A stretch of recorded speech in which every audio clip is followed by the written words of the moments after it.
Good afternoon. Hello. So, tell us a little bit about who you play in the film. John? My character is named Laramie Seymour Sullivan, and he is a vacuum cleaner salesman from the South.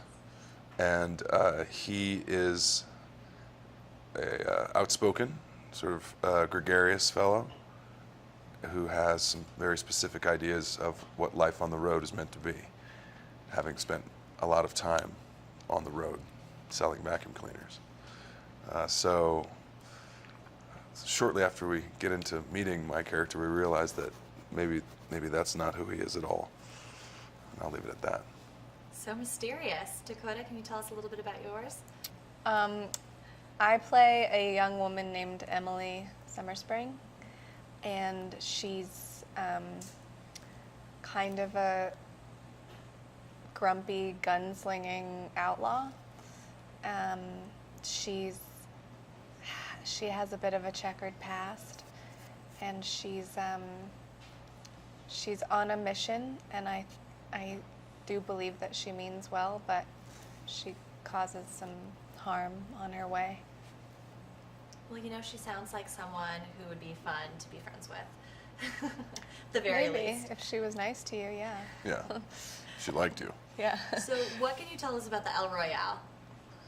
The El Royale is a fictional hotel, but it's based on a real hotel that sits on the border between California and Nevada. So half the hotel is California, half the hotel is Nevada. And each has its own kind of specific sensibilities. And it represents kind of the dual nature of many of the characters in the show. So it's a symbolic choice and also a very practical choice.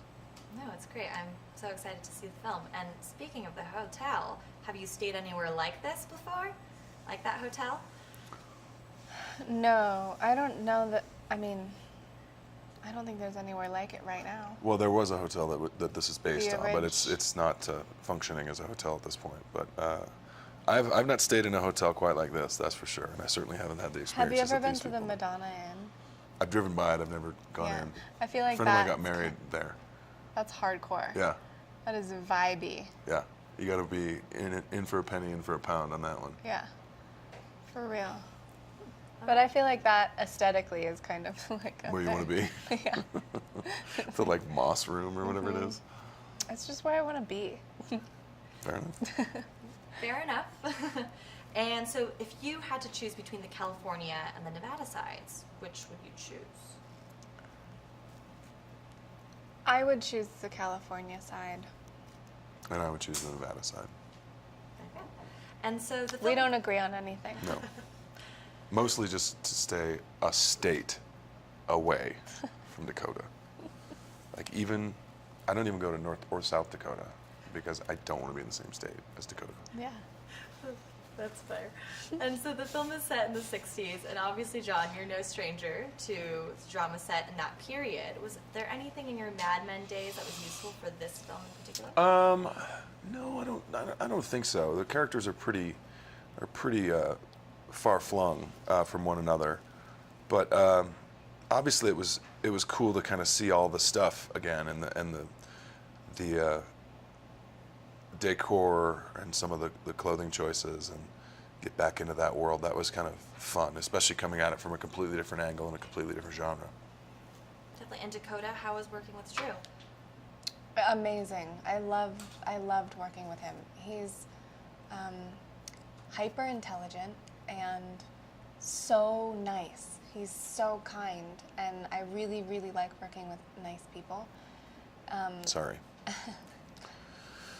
My point. And he just had this film is entirely his vision realized, and every detail is thought of, and everything means something, and everything makes sense, and it's really beautiful, and it all came out of his big old noggin. I couldn't agree more. Well, He doesn't have a huge head, Yeah, he does. does he? Well, he's a huge person. He's a big guy, yeah. And then just last question. This film is full of twists and turns and constant surprises for the viewer, for the audience. Did you feel that way when reading the script? Sure. Yeah. Yeah, I mean, the story it's obviously baked in. But to what Dakota was saying about Drew, the really nice thing about it was all of these specific ideas and choices are right there in the script too. It wasn't like those were aha moments on the day. Like those were Drew's narrative choices.